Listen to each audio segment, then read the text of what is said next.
Our second place winner is... I've been doing things that they told me I should never do. I've been doing things that they told me I could never do now. Never do, I could never do. I've been looking back and I'm the only one who ever knew. My dreams begin to turn out.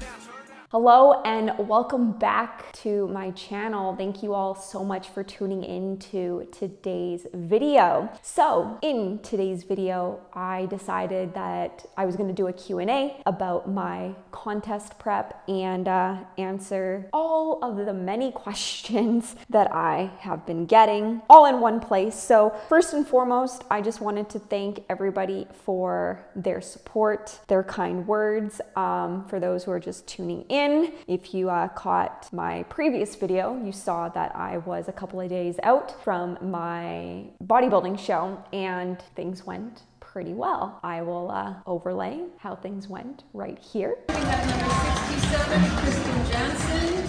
Kristen is from Kelowna. She's the THENATTYHOUR. And Kristen says, I send special thanks to clients, friends, and family. Also to my supportive husband, Kyle, for always pushing me.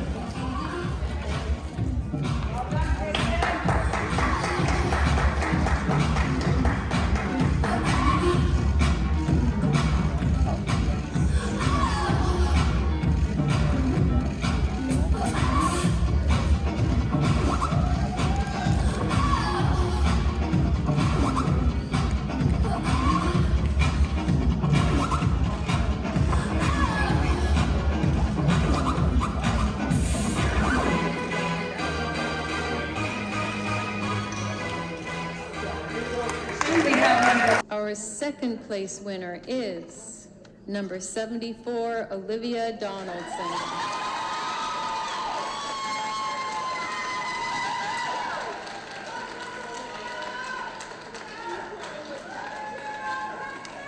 And that leaves us with our first place winner and new WNBF Bikini Pro, number 67, Kristen Janzen.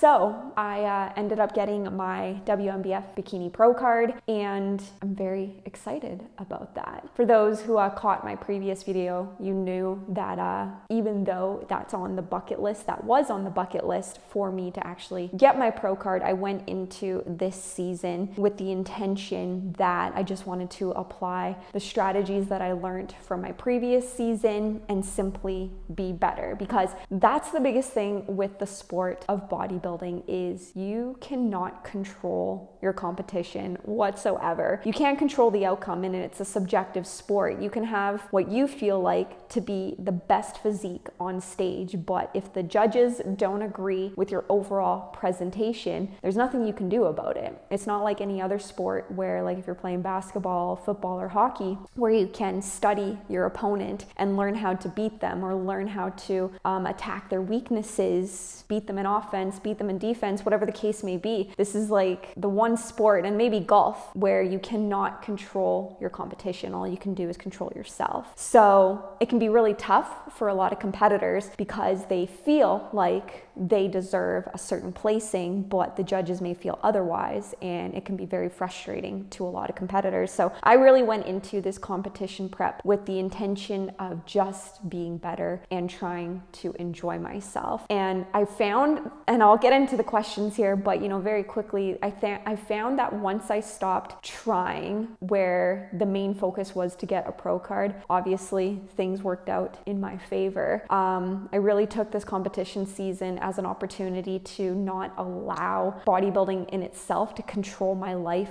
completely. As you guys saw, I went to Amsterdam right in the middle of prep, which was something that I never would have done in my previous preps because I was all in 100%. But Kyle and I last minute, we wanted to go to Amsterdam and I knew it was in the middle of my prep. I'm like, yeah, whatever, I'll make it work. And I did make it work. So yeah, I'll get into that a little bit more with some of these questions here. But overall, I'm very happy, I'm very proud, and I'm really excited for what's next. So thank you everybody so much for the endless messages and support support, it's been very overwhelming. It's obviously been over a week later. It's now Monday. What day? I don't even know what date it is. So a little over a week later, and we'll get into what's next very shortly. So let's get into some of these questions. Question number 1, how do you deal with the struggle of post-competition? This is tough for a lot of competitors. For myself, I really do try to set a new goal right away. Whatever that goal may be, it may include me stepping on stage either in the near future or way far in advance. I'm always kind of training with the intention that I'm gonna be stepping on stage at any point in time.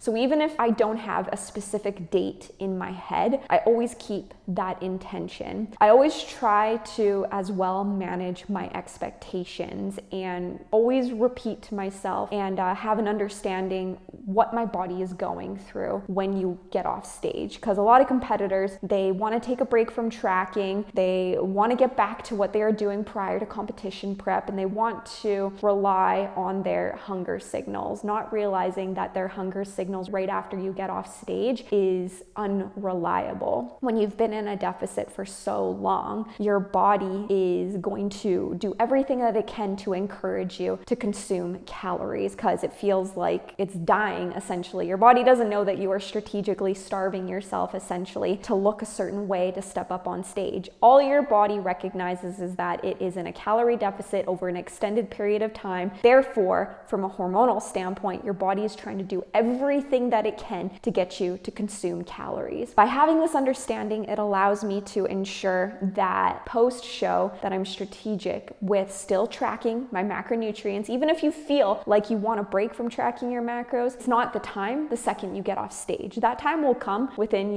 depending on the individual, maybe 2 to 6 weeks. You have to still be very disciplined with your reverse diet, with your recovery diet, whatever you implement afterwards, and just keeping that same level of focus and discipline that you had prior to being on stage. And that's tough for a lot of people to do because they don't see that goal anymore. That goal is gone. They've already hit the stage. What's next? You have to ask yourself what's next. And I find for myself, training with the intention that I'm gonna go on stage, if it's not in 6 weeks, if it's not in 6 years, always training with the intention that I'm gonna go up on stage, and therefore I need to keep the same level of discipline that I was able to adhere to prior to stepping on stage. So that's how I deal with it from a psychological standpoint. Physiologically, it depends on if I'm actually stepping up on stage or not, and we'll get into that very shortly here. But for this past week here, I brought my calories back up to my estimated maintenance calories very quickly. So my calories I'll get into this in another question, but I brought my calories back up to about 1900 calories, which is a good maintenance amount for myself. I have found that to be a more realistic option for me versus just slowly increasing my calories. So it's been a pretty good week from a, satiety standpoint, satisfying some of those cravings. And I have found that to be very helpful with just normalizing my hunger as quickly as possible. It's not completely there yet. It's only been a week. Quite honestly, I would account for maybe a good additional 4 weeks where it feels like you're still dieting, depending on the strategy that you implement. So that's really important to have a post-show plan with your coach and ensure that you're actually adhering to that plan and staying focused. So yeah, with the struggles post-show, I think, you kind of figure that out as you go. And as you compete multiple times, you figure out what works best for you, but really just training and eating from the perspective that you're going to step on stage later on, I have found to really just help mitigate any issues from a psychological standpoint post-show. Okay, what was your training frequency during prep? So with resistance training, I've always had a 5-day split. So I maintained that throughout my entire prep. My training program didn't change throughout my entire prep. I've been doing the same training program since last May, I believe. So it even kind of trickled into my previous prep where I would do quads and glute for day 1 and then a pull day, glutes and hamstrings day 3. Day 4 was a push day, and then day 5 was a full body day. So day 5 would be muscle groups that I felt like were lacking, and that was always my quads and my back. So that was always day 5, so that I maintained that throughout my entire prep with my training frequency. Next question, did the birth control cause any problems during prep? So I don't know if I announced this on YouTube or not. Maybe it was on my podcast. I think it was my podcast. So if you guys don't listen to my podcast, shameless plug, More Than a Physique podcast, make sure you guys check it out. But I had a podcast episode a couple of months ago now just talking about how I ended up going back on birth control. I was dealing with undiagnosed endometriosis related symptoms, and my doctor thought that that's what it was. I'm still undiagnosed as of right now, but the pain that I was experiencing during that time of the month was extremely unbearable. I was popping extra strength Advil like they were Skittles. That I made the decision, it would have been just over 2 months ago now, to go back on birth control. You know, the lesser of both evils between having to be on birth control or having extra strength Advil every single day, which is not healthy and not good for you. I thought that, my doctor as well too, that going back on birth control is probably a more suitable method. But it's a little bit risky to go back on birth control, especially when you were in the middle of prep. But that's how bad that the pain was, where it was a risk that I was willing to take, because a lot of women will experience, weight gain, inflammation, things like that when they go back on birth control. But I stuck to the same birth control that I took prior to going off of it last year, and I had no issues whatsoever. If anything, things improved. Unfortunate. Well, that's not unfortunate, but it definitely made a huge difference. I haven't had any shoulder pain whatsoever, and from a body composition standpoint, there was no negative implications whatsoever. So I actually had no issues with going back on birth control. It didn't impact my prep. If anything, it made it a lot better, because I'm not so focused on my shoulder pain, which was something that I was dealing with every single day, like 2 to 3 weeks out of the month. It was completely unbearable. So nothing bad happened when I went back on birth control. Okay, next question. Because I know how intense your protocol was for your last prep in 2022, was this prep equally as intense or harder?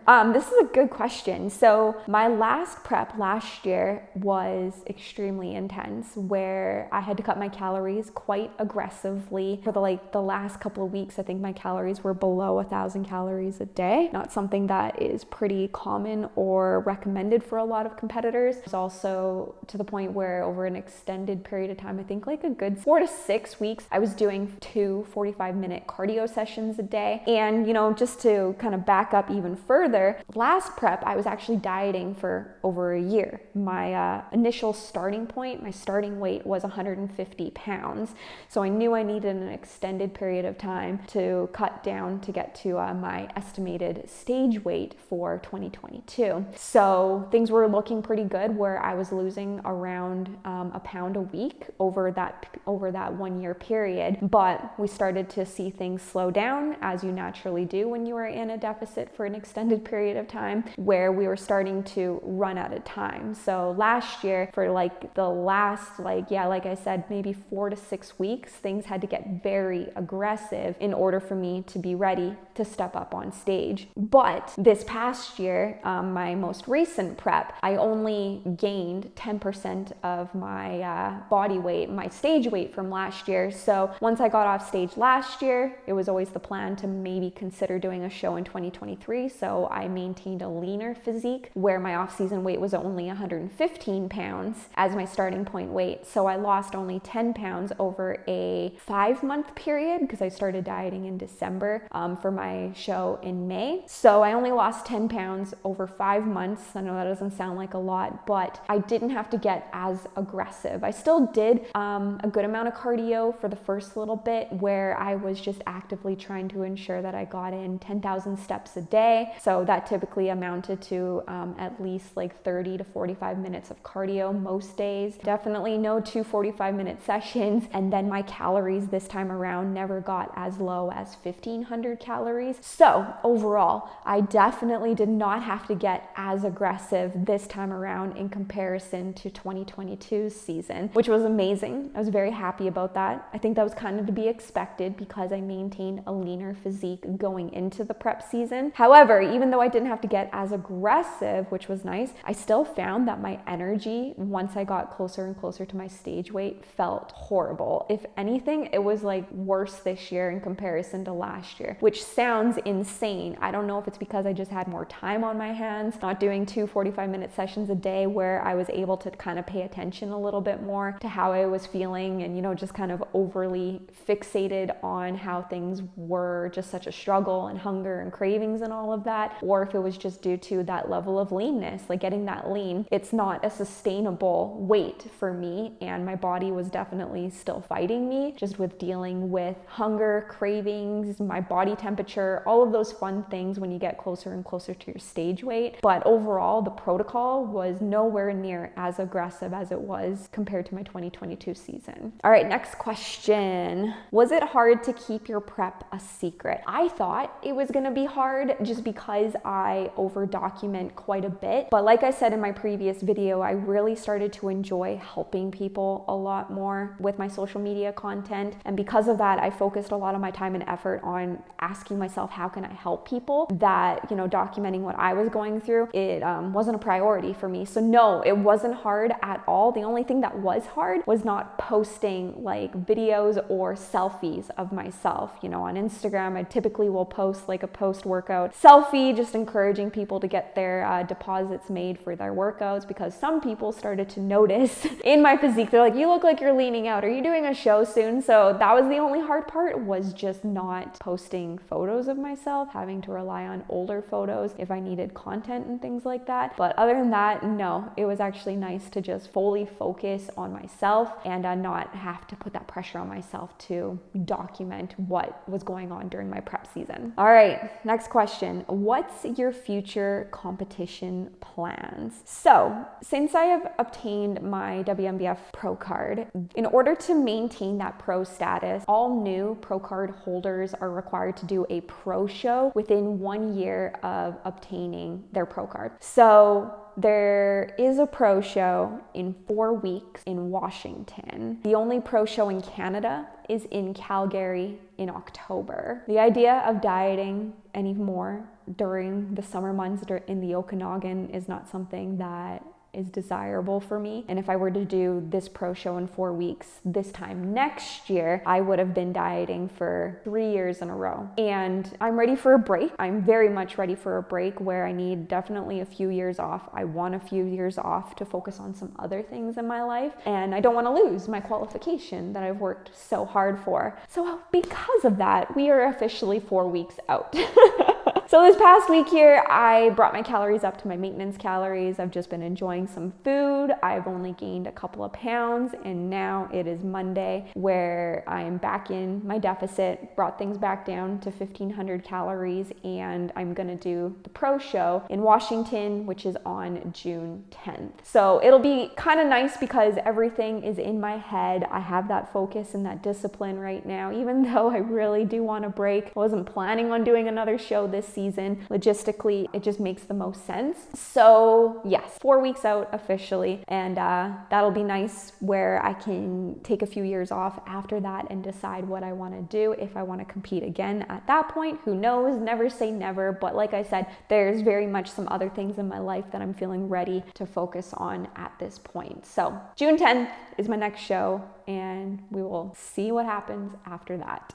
Okay, how come your ribs are not visible like the other competitors? Your abs look amazing. Thank you, I appreciate that. The look that a lot of competitors have on stage where they look really ribby is a preference. I don't typically like that look, and a lot of girls will really hold and squeeze in. You do want to ensure that your midsection looks super lean and super tight, where a lot of girls will do vacuums while they're on stage. I personally don't don't really like the overly ribby look, and genetically I just can't hold my core in that far where like my stomach is going back so far. Like when you watch somebody do a vacuum, I can't do that while I'm on stage. So I don't go out of my way to look overly ribby on stage. I haven't heard any feedback from judges. You know, some people will say that they don't want the bikini girls to look overly ribby like that. Others say it doesn't really matter. So it just kind of comes down to preference. What is the lowest daily calorie intake you had during your most recent prep? So I think I already previously mentioned this. My lowest was 1,500 calories, which was really nice in comparison to last year. But yeah, that's as low as I had to go, which was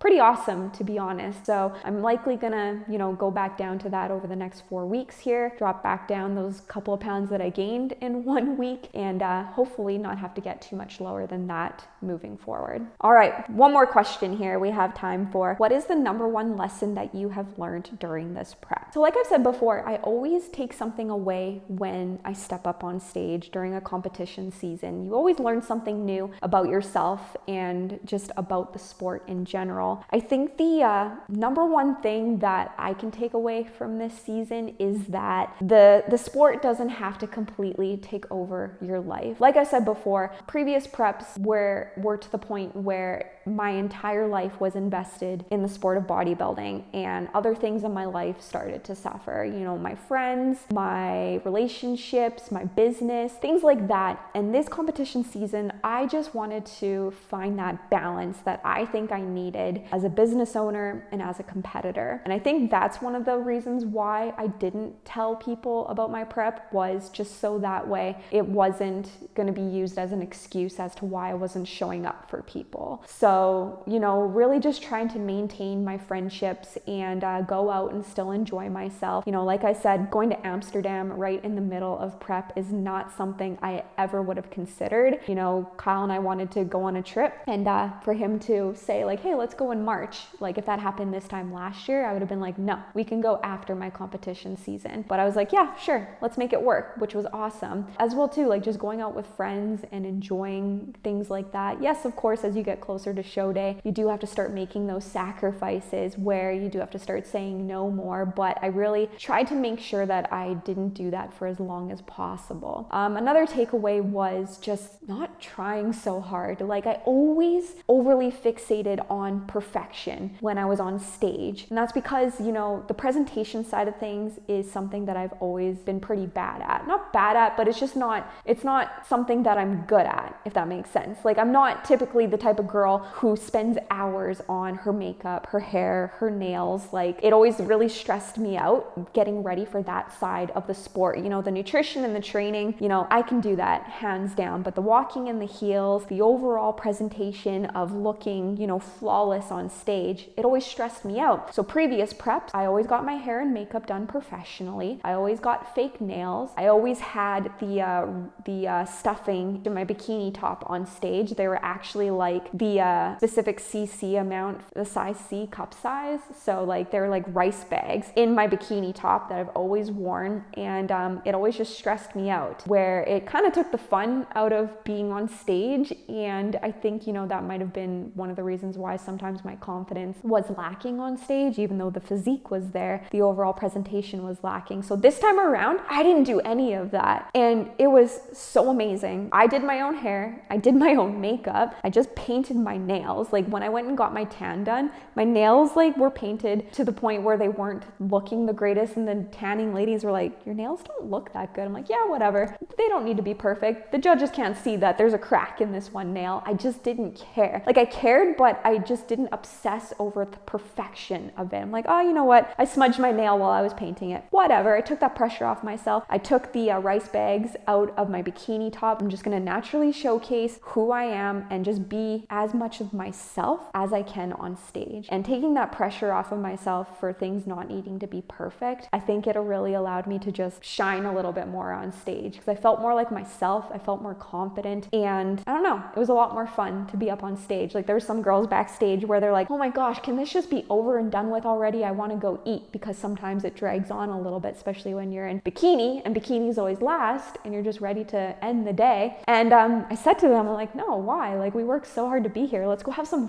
fun. And it was the first time where I didn't feel that way, because I always felt that way. You know, you kind of get to the point where like, oh my gosh, can this just end so I can go eat and drink some water? Like, I just want to go eat right now. But backstage, I was feeling ready and I was feeling focused, and I had so much fun. And I do think that's because I just kind of didn't focus on things needing to be perfect. I didn't put my hair extensions in. It was just my natural hair. I just kept it nice and straight, and I don't know, everything just kind of worked out. So it's kind of funny how you take that pressure off yourself that I don't need to get a pro card today. I don't need to have my presentation be 100% perfect on stage, and things just kind of fall into place sometimes when you just stop overly hyper fixating on perfecting things. So I think that was the biggest takeaway, and that's what made this prep so enjoyable. All right, that's all the time that we have today for our questions. Thank you all so much for submitting all of your questions, and thank you all again so much for your support. I'll keep you all posted how things go on June 10th. And again, thank you all so much for checking out today's video. If you liked today's video, make sure you like, comment, and subscribe, and I will see you all in the next one.